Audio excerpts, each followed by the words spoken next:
आपण ऐकत आहात चैत्राली यमगर लिखित उंबरठा भाग 2. हो, मला माहीत आहे हे. आता शिक्षण घ्यायचं चांगलं म्हटलं, की तेवढं वर्ष तिथंच राहावं लागणार ना ओंकार? काय तू पण? ती हसून त्याच्या हातावर फॉर्म ठेवत, नजरेनंच आता भर लवकर असा कटाक्ष टाकत बोलते. अगं पण अण्णांचं काय? त्यांना नको का विचारायला? शेवटी तू त्यांची मुलगी आहेस. तो तरी तिला समजावून सांगत होता. त्यांना कशाला पाहिजे विचारायला? पण तीही आता बेफिकीरपणेच त्याला उत्तर देत होती. पण तिचं आत्ताचं बोलणं ऐकून त्याने डोळे विस्फारले. अरे म्हणजे, तुला तर चांगलंच माहीत आहे ना, अण्णांचा माझ्यावर किती जीव आहे ते. ते कधी मला कशाला नाही म्हणणार आहेत का? तसं ती हलकं आता हसत म्हणते. आणि तसंही तू बोलशीलच की अण्णांशी या विषयावर. मला माहीत आहे ते, कधी तुला नाही म्हणत नाही. शेवटी तू त्यांच्या लाडक्या मित्राचा एकुलता एक मुलगा जे आहेस. ती पुढे आता डोळा मारत म्हणते. गोड-गोड बोलून कामं कसं करून घ्यायचं हे शिकावं. तोही हसत आता तिचं ऐकून बोलतो. कारण हे खरं होतं, की तिच्या बाबाचे कुठलेही निर्णय घेताना तिचे अण्णा कायम त्याला विसरायचे. हे फक्त माझ्याकडून शिकावं. ती हसून त्याचा नेहमीचाच टिपिकल डायलॉग बोलते. तसा तोही गोड हसून आपल्या गालावरची खळी दाखवतो आणि नकारात्मक मान हलवतो. बरं, आता तरी करशील का सिग्नेचर? ती आपला फॉर्म त्याला दाखवत म्हणते आणि तोही चुपचाप फॉर्म भरतो. याआधी तिच्या हट्टापुढे त्याचं काही चाललं होतं का? की आत्ताच आणणार होतं? पण ती होती कोण? ती होती स्वरा स्वरा जनार्दन पाटील, त्याची लहानपणापासूनची मैत्रीण. लहानपणी जिच्यासोबत माती खाल्ली होती, एकत्र विहिरीत उड्या मारल्या होत्या, वीज गेल्यावर झोपाळ्यावर बसून गाणी ऐकली होती. ती त्याची एकुलती एक मैत्रीण. पण ती आता थोडी बदलली होती. अंगात जीन्स, डोळ्यात शहराचं स्वप्न आणि स्वभावात थोडासा उच्चभ्रूपणा. मला ना पुढे वेगळं काहीतरी करायचंय आणि इथं राहून काहीही होणार नाही. तो फॉर्म भरत असताना ती आता बोलत होती. असं काही नाही. इथेही राहून तू काही ना काही करू शकते. ओंकार साईन करत खूप शांतपणे बोलतो. ओंकार, माझं स्वप्न आहे सिटी लाईफ जगण्याचं, आकाशात भरारी घेण्याचं, खूप खूप पैसा आणि त्यासाठी कमविण्याचं. किती सुंदर असते ती लाईफ. तिथे कोणाची रोकटोक नसते, की आपल्या आयुष्यात काय चाललं आहे ते जाणून घेण्याची. प्रत्येक जण दुसऱ्याची प्रायव्हसी जपत असतो. नाहीतर गावात तू समजतो ना रे. ती पुढे त्याला आपल्या मनातले सगळं शेअर करत होती. यावर ओंकार नुसताच मान हलवतो. पण त्याच्या मनात मात्र खळबळ उठते. ए, तू का नाही येत माझ्याबरोबर? तसंही या गावात मी गेल्यावर कोण आहे तुझं? तोच ती पुढे बोलते. नको, मला कितीही झालं तरी माझं गावच प्यार आहे. हो, तू गेल्यानंतर कोणी नसेल मला मित्र. पण काका, काकू, तुझे आई अण्णा आहेत, आहेत ना माझ्याबरोबर. तो मात्र पटकन यावर बोलला. हां, मनातून तो थोडा दुःखी झाला होता. ती आता अशी जात असल्याने. पण स्वतःला सावरावं लागणार होतं. एक दिवस. कारण हाही एक दिवस येणार आहे हे त्याला आधीच माहीत होतं. बरं बाबा, ठीक आहे. जशी तुझी मर्जी. पण संध्याकाळी अण्णांना सांगायला तू ये म्हणजे मिळवलं. तीही आता परत दोन्ही खांदे उडवत त्याच्या हातून आपला तो फॉर्म घेत बोलते. जणू त्याच्या भावनांशी तिला काहीच घेणं देणं नसावं. हो, येतो. तो बोलतो हसून, पण मन खट्टू झालं होतं. जे त्याला मात्र तिला दाखवायचंही नव्हतं नव्हतं वाटत. त्या आठवड्यातच मग स्वरा शहरात जाते.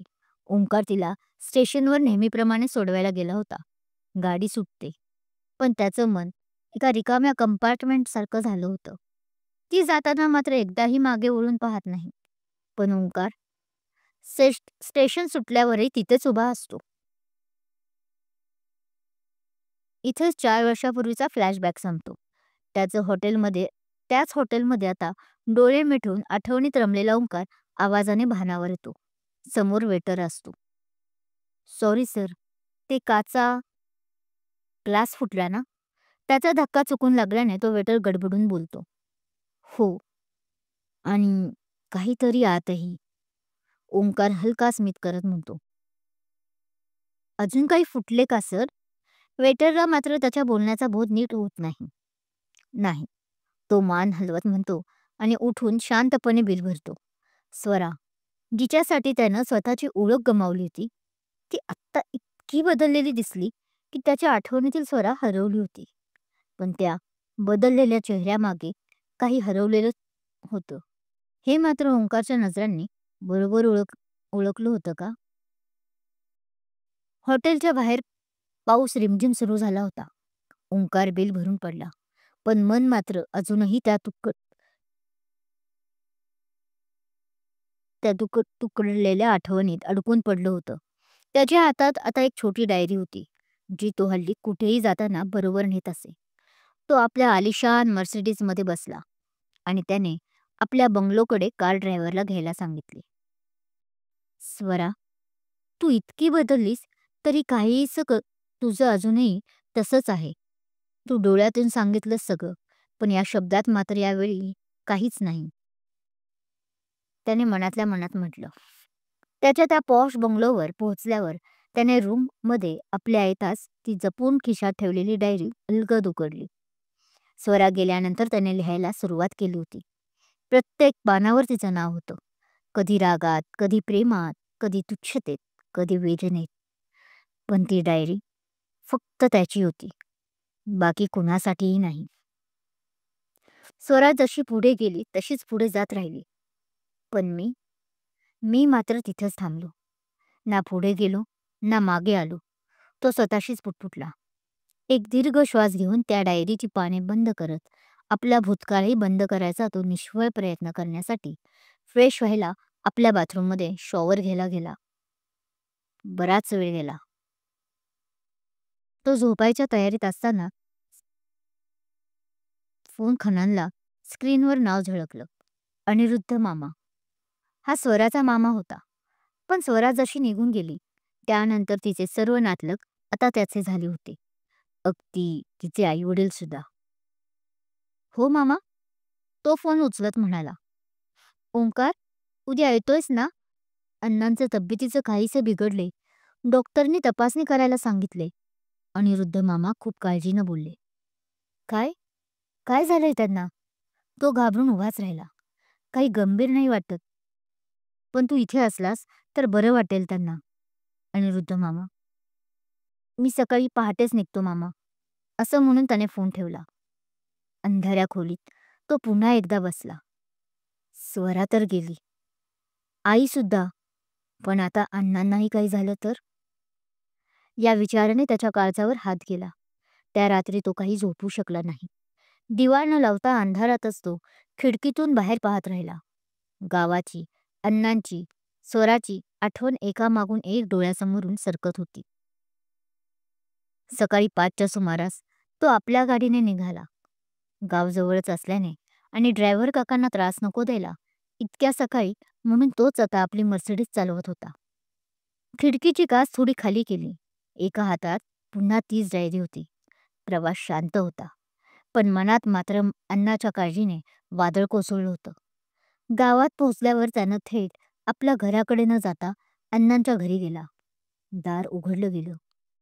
स्वरा दारात उभी होती. स्वराला आत्ता यावेळी असं पाहून ओंकार काय विचार करेन? का आली आहे स्वरा परत? काय झालं आहे या दोघांच्या आयुष्यात? या सर्व प्रश्नांची उत्तरे मिळत राहतील, पण त्यासाठी ऐकत राहा माझी नवीन कथा उंबरठा. कथा आवडत असल्यास लाईक करा, कमेंट करा, शेअर करा आणि हो, चॅनल अजून सबस्क्राईब केला नसेल तर सबस्क्राईब जरूर करा. Thank you.